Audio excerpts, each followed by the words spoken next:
The second song is called Timhaka. Timhaka is a very special song because my mom helped me write it.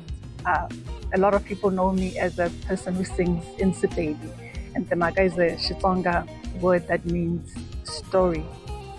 So I had to actually ask her to translate. I wanted to say, "This is my story" in the chorus, and I didn't know how to say it in Xitsonga, so she helped me to translate it. My mom passed away about 2 years ago, so it holds a very special place in that she was part of the song.